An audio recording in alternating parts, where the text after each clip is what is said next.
So my article is Science Fiction and the Feminine, The Handmaid's Tale, written by Coral Ann Howells in 1996.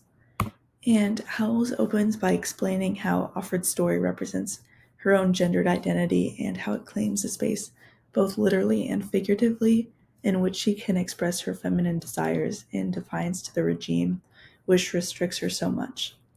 So she claims that the novel is not science fiction or like a travelogue of the future, but instead it's just a very personal narrative that also tells the story of many other women too. Like we get Moira's story, like a very rebellious woman who escapes the aunts, but she ends up working sexually for men. And then we also get Serena Joy's story, who used to advocate for the gendered roles in the Gilead, but she's now unhappy with the results. So even though it is very personalized, Howells believes that we get like a broad sense of the feminine struggle. Howells takes Atwood's writing as a critique into the New Right, which was like a conservative group that warned against anti-feminism and homosexuality, and also 17th century Puritans whose beliefs actually like strongly correlated with the gender roles and the structure of the society in The Handmaid's Tale. Howells also spends time explaining the importance of space and the distinction Offred makes by saying, like, my space and my bedroom rather than the bedroom, and how she can understand her femininity that way, and how she can also exist as a being when she does have her own personalized space. The article begins with many quotes about how Offred defies the regime by having sexual and romantic encounters by Nick, and she's still expressing her femininity in a way that excites her. And then the article ends with Howell's analysis of the historical notes at the end of the novel and how they like undermine Offred's voice with an overpowering male voice, which diminishes the power of her story. So my first quote claims that Atwood's main focus in the novel is her narrative and the way she perceives the world around her, and her storytelling is the way she survives mentally. That is true because without the quote unquote you in her story, she would be alone. And Offred knows that she can't be alone if there isn't a you to tell the story to. However, I think that the grand narrative and the way like society is constructed isn't just a framework for the novel to set up her narrative. The text is really rich in like allusions to ideologies at that time, and with the structure of society, how it's like a group of women versus a group of men kind of shows how, or one of Atwood's belief that there isn't like an overlying sense of a woman, and how if women kept like preaching that overlying sense of womanhood, it would uh, come back to them, and that's not true. And then my second quote I pulled out talks about how Offred's narrative gives the reader like a broader understanding of the female attitudes in the society, and rather than just focus on Offred, Atwood gives us insight into characters, and I think the way she does this is very purposeful. At first, all of the women seem like not unique at all, and they seem very like proper. But then we're given like insight into who they are, and we are given, for example, Serena Joy's past, and as the novel progresses, we learn more about how a woman in her position with her views would feel. We're also given Moira's story, which contrasts many handmaids. We also learn about Rita and Cora. So this information about their hidden personalities is kind of like proof of defiance and shows a deeper being to the women in the novel rather than what they portray to society.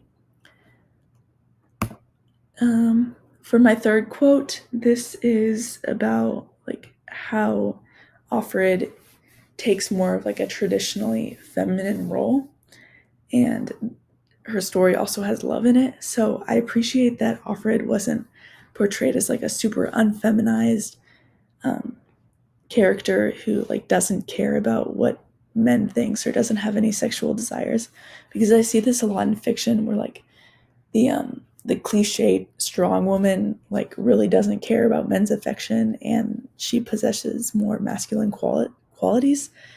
But I like how she she does have like those sexual desires, and she is feminine, but she's still defiant. And I think that makes Atwood's point stronger.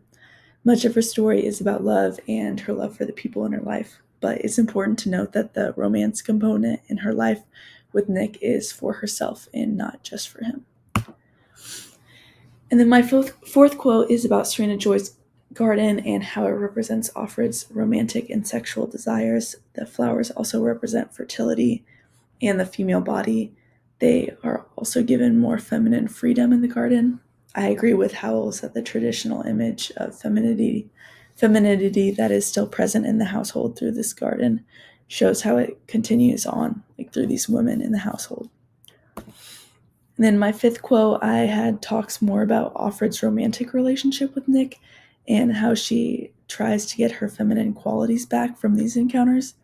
And I agree with this because it's not, her relationship with Nick isn't really forced, and Offred allows herself to learn more about herself and her sexual desires with Nick. But the commander would not have been able to offer this because he has like received too much power from a discriminative society, and he agrees with its patriarchy. And then this is another quote about their relationship and the sexual relationship between the two allow Offred to learn more about herself, and she can understand and view herself as a person the way that Nick does, like through her like physical appearance. And without this, she wouldn't have been alone sexually, which Howells also argues would also mean that she would have been like without herself.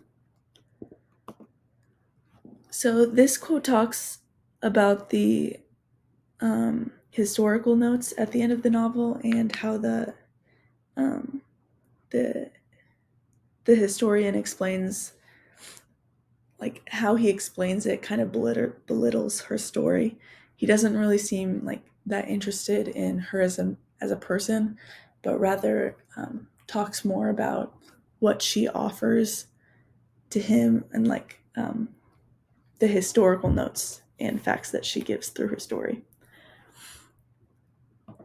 And then my eighth quote is also about the speaker notes at the end. Howells says that the shift between the two narratives is abrupt, and the historian's numbness to her emotional journey gives her story less meaning.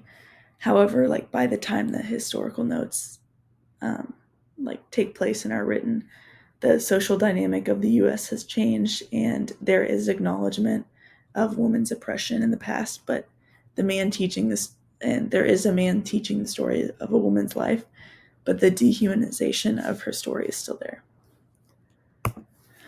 So I thought the article was really informative, and the insights into the way she like expresses herself and her femininity was interesting. I also appreciated how Howells included the importance of traditional feminine roles and the way Offred possessed them, and also defies Gilead at the same time, or I guess defies Gilead by having those feminine desires.